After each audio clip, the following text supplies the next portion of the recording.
ఇక మాజీ deputy CM Dharmana Krishnadas గురించిన బ్రేకింగ్ న్యూస్ ఇది. ధర్మాన కృష్ణదాస్ పై శ్రీకాకుళం జిల్లాలో కేసులు నమోదయ్యాయి. శ్రీకాకుళం రూరల్, ఆమదాల వలస, ఎచ్చెర్ల, జేఆర్పురం, గార పోలీస్ స్టేషన్లలో ఎఫ్ఐఆర్లు ఫైల్ అయ్యాయి. కృష్ణదాస్ తో పాటు మరో 4గురిపై ఈ కేసులు పెట్టారు. గత నెలలో 30న మాజీ సీఎం జగన్ శ్రీకాకుళంలో పర్యటించారు. ఆ టైంలో అనుమతులకు విరుద్ధంగా ర్యాలీలు, క్రౌడ్ గ్యాదరింగ్ చేశారని, దీంతో శాంతి భద్రతలకు విఘాతం కలిగిందనే ఆరోపణలతో కేసులు నమోదయ్యాయి. ఇక ఇదంతానికి సంబంధించి మరింత సమాచారం మా ప్రతినిధి ప్రసాద్ లైవ్ లో అందిస్తారు.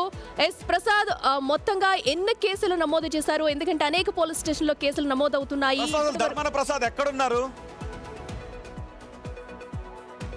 ధర్మాన ప్రసాద్ ప్రజెంట్ ఆయన నియోజకవర్గంలో నరసన్నపేటలోనే ఉన్నారు. జగన్ పర్యటనలో శాంతి భద్రతలకు విఘాతం కలిగించిన నేపథ్యంలో దాదాపు 4 పోలీస్ స్టేషన్లు ఆయనతో పాటు మరికొంతమంది వైసీపీ నేతలపై కూడా శాంతి భద్రతలకు విఘాతం కలిగించారని దానికి సంబంధించిన సెక్షన్లు అయితే పోలీసులు కేసు పెట్టడం జరిగింది. ఎవరైతే జగన్ పర్యటనకు సంబంధించి పర్మిషన్లు తీసుకున్నారో, పోలీసుల దగ్గర నుంచి పర్మిషన్ కోసం అప్లై చేశారో వాళ్ళందరిపైన కూడా కేసులు నమోదు చేశారు. అటు ఎచ్చెర్ల మాజీ ఎమ్మెల్యే గొడ్లకి కిరణ్ కుమార్ పై నిన్న సాయంత్రం కేసులు పెట్టిన పరిస్థితి. ఈ రోజు ఉదయం తాజాగా వీళ్ళందరిపైన కూడా కేసులు పెట్టారు. సో ప్రధానంగా వైసీపీ నాయకులు టార్గెట్ చేశారన్నది ఆ వైసీపీ వాదన. నిజంగా పోలీసు ఇచ్చిన పర్మిషన్లు పాటించకుండా క్రౌడ్ గ్యాదరింగ్ జరిపారు. ధర్మాన ప్రసాద్ పై పెట్టిన కేసులు ఎంత తీవ్రతతో ఉన్న కేసులు? నోటీస్ ఇచ్చే కేసులా, అరెస్ట్ చేసే కేసులా? నోటీస్ ఇచ్చే కేసులు అవన్నీ కూడా. ఎందుకంటే క్రౌడ్ గ్యాదరింగ్ వద్దు, భారీ ర్యాలీలు వద్దు అని వాళ్ళు పోలీసులు చెప్పారు. దానికి ఓకే అని కూడా వీళ్ళు ఓకే చెప్పి తీసుకున్నారు. కానీ అవన్నీ జరిగాయి, ఉల్లంఘించారు, శాంతి భద్రతలు విఘాతం కలిగించారన్న నేపథ్యంలో కేసు అయితే నమోదయ్యింది.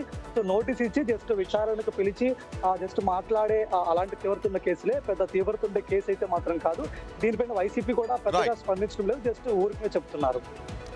రైట్ ప్రసాద్, అక్కడ జరిగిన శాంతి భద్రతలు అదుపు తప్పడంతో ఆల్రెడీ పోలీసులు పర్మిషన్ లేదని చెప్పినా కూడా ఎందుకు వెళ్ళడం, అక్కడ జనాలకి ఇబ్బంది కలిగించడం? ఎందుకంటే ఆ టైంలో పెద్ద మొత్తంలో జనం వస్తూ ఉంటారు. మీరు అప్పుడు ఆ సమయంలో ఏం చేసినా కూడా మహిళా ఎస్ఐతో అనుచితంగా ప్రవర్తించారు. కూడా కేసులున్నాయని ఇప్పుడు అజ్ఞాతంలో ఉన్నారు హైకోర్టులో. నిజంగా చెప్పాలంటే ఇప్పుడు వైసీపీ వాళ్ళ చుట్టూ కేసులు చూపిస్తుందని చెప్పాలి. మరి ఇప్పుడు వారిని అదుపులోకి తీసుకుంటారా ఏంటనేది కూడా చూద్దాం.